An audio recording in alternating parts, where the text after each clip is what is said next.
সূরা কাহফ। বারা ইবনে আযিব রাদিয়াল্লাহু তাআলা আনহু বলেন, রাসূল সাল্লাল্লাহু আলাইহি সাল্লাম বলেছেন, মান কারা সূরাতাল কাহফ কানা লাহুল আজালাহুন নূর মা বাইনাল জুমাতাইনে। জুমার দিন যদি আপনি সূরা কাহফ পড়েন, পরবর্তী জুমা পর্যন্ত আপনার জন্য এটা আলো হয়ে থাকবে। আপনি ভালোভাবে চলতে পারবেন, সমস্যা মুক্ত অবস্থায় কাজকর্ম করতে পারবেন, খানা পানি রুজি রোজগার সুবিধা মতো হবে, ঝগড়াঝাঁটি মারামারি কমে যাবে, শান্তি তৃপ্তি পরিবেশের সময় কাটবে বলে মুহাম্মদ সাল্লাল্লাহু আলাইহি সাল্লাম বলেন। আমি একজন অনুবাদক মাত্র। তিনি এইভাবে আজ থেকে নিয়ে 1450 বছর পূর্বে বলেছেন, আমি তা আপনাকে অনুবাদ করে শোনাচ্ছি। আবু দারদা রাদিয়াল্লাহু তাআলা আনহু বলেন, রাসূল সাল্লাল্লাহু আলাইহি ওয়াসাল্লাম বলেছেন, মান কারা আশারা আয়াতিন মিন আউয়ালি সূরাতিল কাহফ ওয়াসামা মিন ফিতনাতিদ দাজ্জাল। কেউ যদি নিয়মিত সূরা কাহফের প্রথম 10 আয়াত পড়ে, তাহলে তাকে দাজ্জালের ফিতনা বিপদ থেকে বাঁচিয়ে নেওয়া হবে। দাজ্জালের ফিতনা বিপদ একটা বড় বিপদ। এই বিপদ নূহ আলাইহিস সালাম তার সম্প্রদায়কে সতর্ক করেছেন। এই বিপদ সম্পর্কে সব নবী সতর্ক করেছেন। আমাদের নবী মুহাম্মদ সাল্লাল্লাহু আলাইহি সাল্লাম সতর্ক করেছেন। আমাদের নবী মুহাম্মদ সাল্লাল্লাহু আলাইহি সাল্লাম সালাম ফেরার পূর্বে নিয়মিত বলতেন, হয়তো আপনারও মুখস্থ আছে, সালাম ফেরার পূর্বে পুরো জীবন নিয়মিত বলেছেন, আল্লাহুম্মা ইন্নী আউযু বিকা মিন আযাবি জাহান্নাম। আল্লাহ, তোমার কাছে আমি জাহান্নামের শাস্তি থেকে বাঁচতে চাই। আউযু বিকা মিন আযাবিল কবর, আমি তোমার কাছে কবরের শাস্তি থেকে বাঁচতে চাই। আউযু বিকা মিন ফিতনাতিল মাসিহিদ দাজ্জাল, তোমার কাছে আমি দাজ্জালের ফিতনা থেকে বাঁচতে চাই। আউযু বিকা মিন ফিতনাতিল মাহি ওয়াল মামাত, তোমার কাছে বাঁচতে চাই ইহকালের সমস্যা, তোমার কাছে বাঁচতে চাই পরকালের সমস্যা হতে। ও বলছে যে লোকটা মারা গেছে, ঝামেলাই শেষ। ঝামেলা বাড়লো না কমলো এ তো আর বুঝলো না।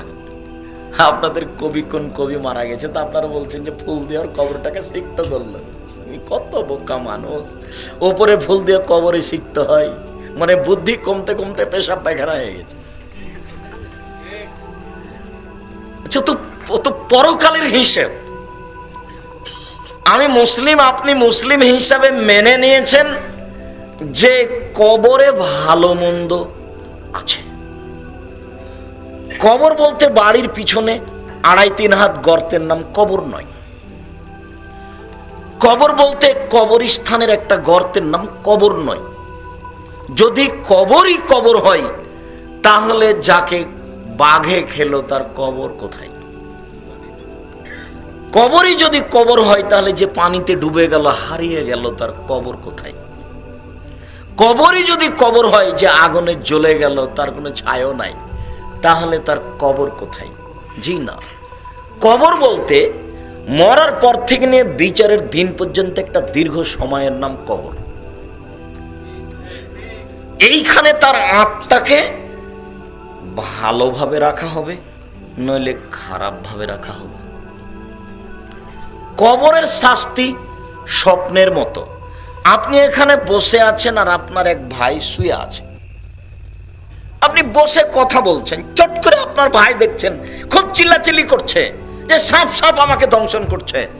তারপর ঘুম ভেঙে গেল, তো বলছে যে বিশাল সাপ আমাকে দংশন করছে, একবার 4-5 হাত লম্বা। সাপের রং বলবে, কত লম্বা ছিল সেটা বলবে, কিভাবে দংশন করতে আসছে সেটা বলবে। আপনি বলেন তো দেখি, আপনি তো ওখানে বসে আছেন,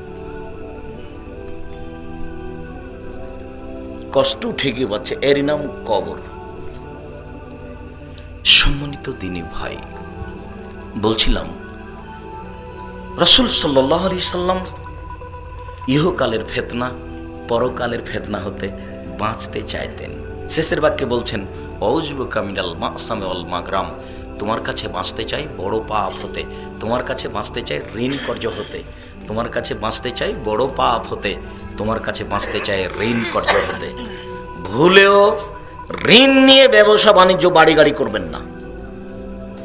ঋণ ওই সময়তে নিতে পারবেন যে সময়তে আজ ঋণ না নিয়ে আসলে আমার ছেলে মেয়ে এই সন্ধ্যা না খেয়ে থাকবে। ঋণের চেয়ে বড় বিপদ দুনিয়া তার কিছু নেই। অনেক পাপ হয়েছে, ক্ষমার আশা আছে, কিন্তু ঋণ রেখে চলে গেলেন আপনার জানাজাই হবে না। জানাজা হচ্ছে যে মানুষে তো করছে, আল্লাহ নবী তো করেননি। ওই যার জন্য জানাজার দাঁড়িয়ে বলে যে আমার বাপের যদি কেউ লেনদেন থাকে তাহলে বললে আমি দিয়ে দেবো, এরকম বলে না। এদিকে চাঁপাইনবাবগঞ্জ রাজশাহীতে তো বলে। এখন ব্যাংকের ম্যানেজার ব্যাংকে লোন নিয়েছে তবে বলছে, বলছে তো কি করবেন না, হুজুরও চালিয়ে দিচ্ছেন। হুজুরেরও তার কোনো অভাব নাই, আমি না দিলে আরেকজন তো আছে, চলছে তো এইরকমই তো নিয়ে। আগে চলেছে, এখনো চলছে, চলবেই। আপনি ঠেকালে আমি চালিয়ে দেবো, আমি ঠেকালে আপনি চালিয়ে দেবেন। কিন্তু বিচার যে কঠিন, ওটা যে কারোর হাতে নেই এটা কেউ বুঝে না। হাজার হাজার ফেরেশতা দিয়ে আল্লাহ কাজ নিচ্ছেন। একটু 19-20 হয়ে গেল আপনি কিছু বলতে পারবেন না। ও ফেরেশতা, ওর জাতি ভিন্ন। কোন মানুষকে দিয়ে আল্লাহ কাজ নেন না। আল্লাহ নিজের কাজ কাকে দিয়ে নেন? ফেরেশতাকে দিয়ে। এই লিখো তোমরা, এই ওই কাজ করো, এই ওকে রক্ষা করো, এই ঝামেলা মেটাও। এটা কে ঝামেলা মেটাচ্ছে আপনি বুঝতে পারবেন না। কাজ আল্লাহর ঠিকই হচ্ছে, কিন্তু মানুষের নাগালের বাইরে। মানুষের নাগালের ভিতরে থাকলে তো নির্বাচনের মতোই হতো।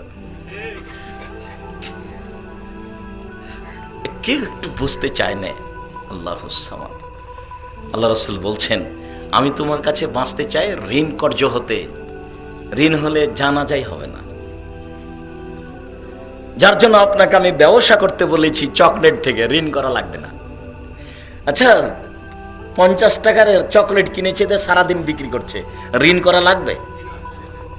2000 টাকা দিয়ে কলা কিনেছে, সারাদিন বিক্রি করছে, 2500 টাকা হয়েছে, বা 2200 টাকা। ভাইজান হবে না 2200 টাকা? স্বাভাবিকভাবেই হবে।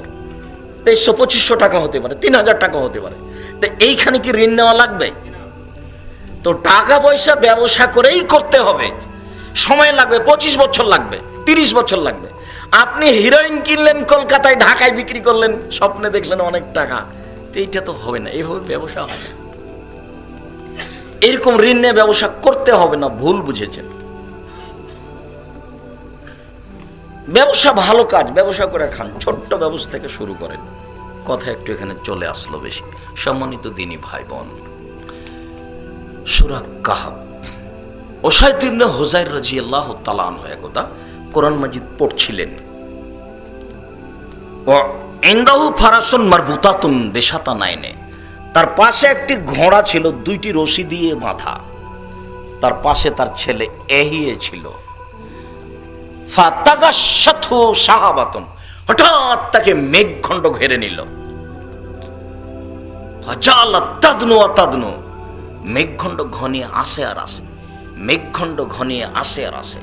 ফাজালাল ফারাসু ইয়ানফিরু, ঘোড়া তখন লাফালাফি আরম্ভ করেছে।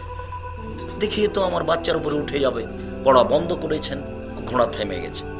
আবার পড়া চালু করেছে, আবার লাফালাফি শুরু করেছে। সকালবেলাতে এসে আল্লাহ রাসূলকে বললেন, আল্লাহ রাসূল ঘটনা এই।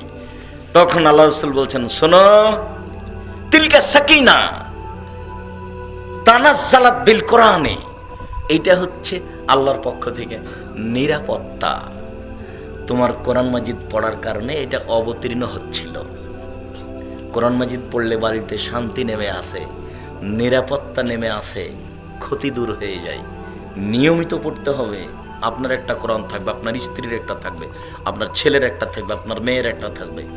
নিয়মিত কোরআন পড়ার একটা সময় থাকতে হবে, জরুরি। রুজি যেমন 3 বার নিয়মিত হয়, 19-20 হলো বউকে গালি, কত কি তার কোনো হিসাব নাই। একটু কোরআন মাজিদ পড়ার একটু রুটিন নাই, কেউ একটু ভাবে না, ভাবা প্রয়োজন মনে করে না। উসাইদ ইবনে হুযাইরের অন্য বর্ণনায় এসেছে, আল্লাহ রাসূল বলছেন, তিলকাল মালায়েকা, উসাইদ ওগুলো ফেরেশতা, দানাতলে সাউতেকা, তোমার কোরআন তেলাওয়াত শোনার জন্য তারা নিকটে এসেছিল। লাউ কারাতা, তুমি যদি পড়তে থাকতে, ফাসবাহাত, তাহলে ফেরেশতা সকাল করে দিত। ইয়ানজুরুন নাস ফালা তাতাওয়ারা মিনহুম, সব মানুষ তাদের দেখে নিত, ফেরেশতা যেতে পারতো না, ফেরেশতা লুকাতে পারতো না। সব মানুষ ফেরেশতাকে দেখে নিত, লুকাতে পারতো না।